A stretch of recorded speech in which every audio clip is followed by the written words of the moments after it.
भाई सारी चीज कांग्रेस ने क्या दिया, भाजपा ने क्या किया, सारी चीज बता रहे थे। चला था जानिबे मंजिल अकेला मगर, चला था जानिबे मंजिल अकेला मगर, लोग मिलते गए और कारवां बनता गया।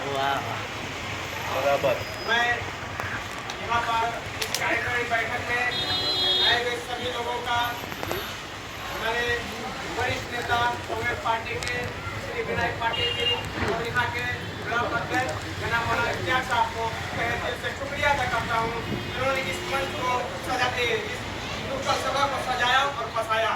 बहुत मेहनत करते हैं इस क्षेत्र में, तो सबको साथ लेके चलते हैं, पूरी कांग्रेस पार्टी को साथ में लेके चलते हैं। उनका जिनका तारीफ, उनकी जितनी तारीफ करें उतनी कम है। मेरे भाइयों, आज कहते हैं कांग्रेस ने क्या दिया, 70 सालों में कांग्रेस ने क्या दिया। मेरे भाई, मैं उस प्रधानमंत्री नरेंद्र मोदी जी से पूछना चाहता हूँ जिन्होंने अपनी 5वीं 6वीं तक क्लास की वो स्कूल किसने दिया। मैं अमित शाह जी से पूछना चाहता हूँ जो आपके बेटे जयशाह जी ने जो डिग्री प्राप्त की है उनसे स्कूल में प्राप्त की है। शायद आज कांग्रेस ना होती तो इतनी बड़ी बड़ी यूनिवर्सिटी नहीं मिलती, इतने बड़े बड़े स्कूल और कॉलेज नहीं मिले होते। आज कांग्रेस की देन है जो आज हमारे बच्चे इंग्लिश स्कूल में पढ़ाई कर रहे हैं। कहते हैं कांग्रेस ने क्या दिया। आज कहते हैं कि बीजेपी आगे बढ़ रहा है। हमारे प्रधानमंत्री नरेंद्र मोदी जी जमीन से उभरे हुए आदमी है। बताइए पंजाब में किसानों के साथ क्या हुआ, उत्तर प्रदेश में किसानों के साथ क्या हुआ।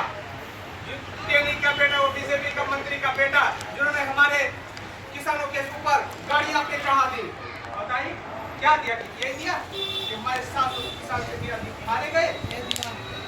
देश लाशों पे खड़ा है, देश लाशों पे खड़ा है, जुर्म आवारा फिर रहा है और ये नादा फिर भी कह रहा है मेरा देश बदल रहा है। इस मुंह से कह रहे हैं कि आप मेरा देश बदल रहा है।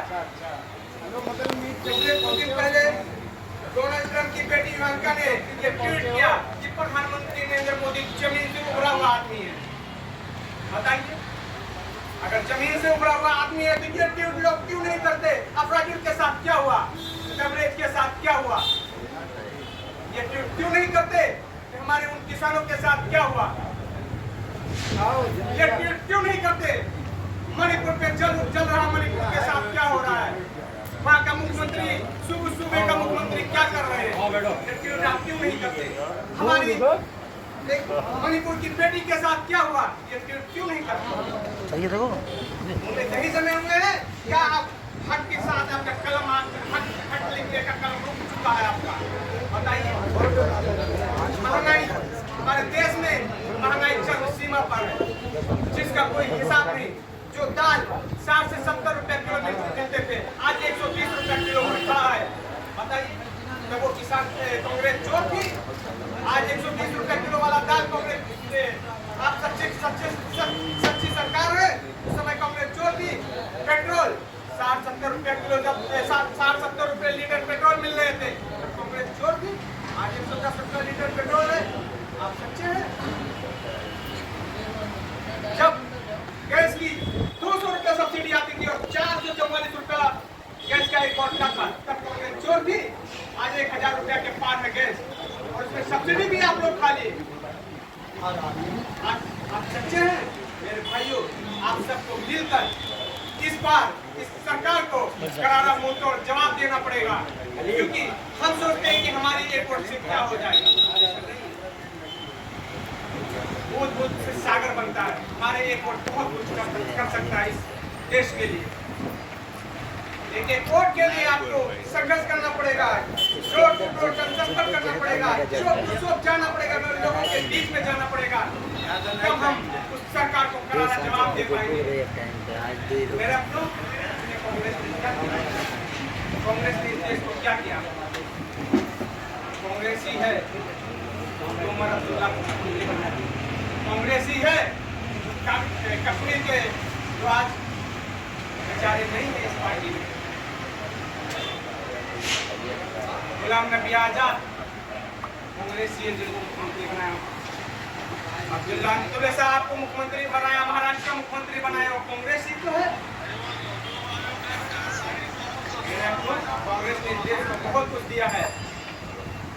जब देश मिला था कांग्रेस को, जिस समय आजादी के बाद, उसको संभालने में जो मेहनत कांग्रेस के लोगों ने किया, जो मेहनत नेहरू जी की थी, वो मेहनत नहीं कर सकते हैं। मेरे अपनों, कांग्रेस ही है सब कुछ आज हम यहाँ सुकून से चैन से जी रहे हैं।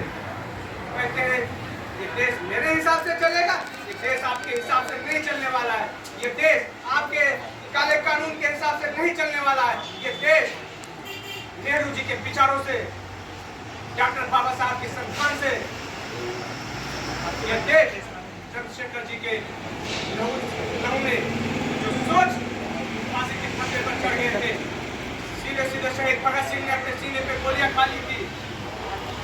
ये देश चलेगा चलेगा सिर्फ और सिर्फ संविधान से ये देश चलने वाला है।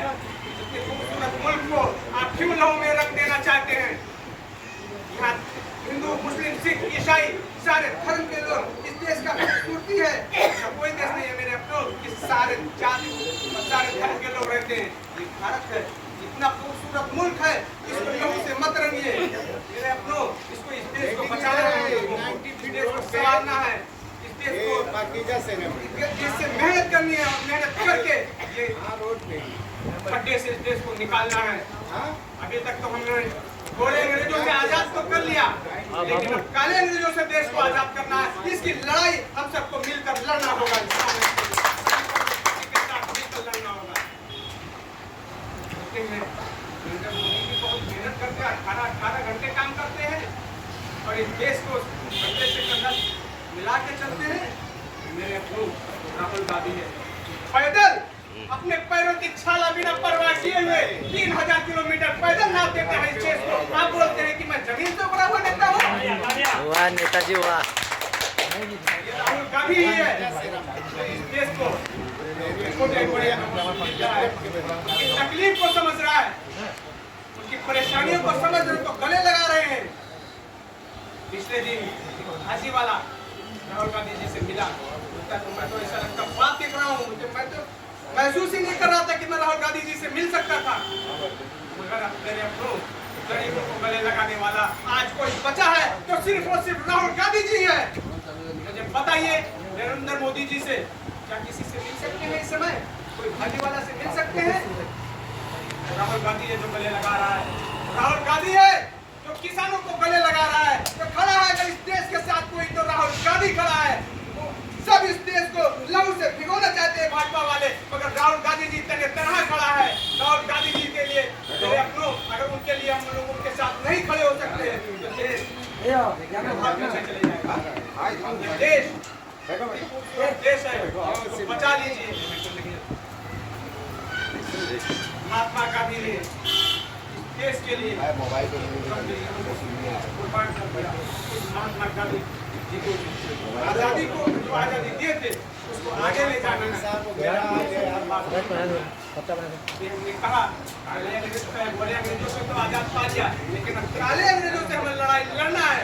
ये लड़ाई सबको, किसी अकेले के साथ सिर्फ राहुल गांधी जी नहीं लड़ सकते इस लड़ाई को, हम सबको साथ में लेकर चलना होगा, साथ चलना होगा, तब ये देश आगे खुशहाल हो सकता है।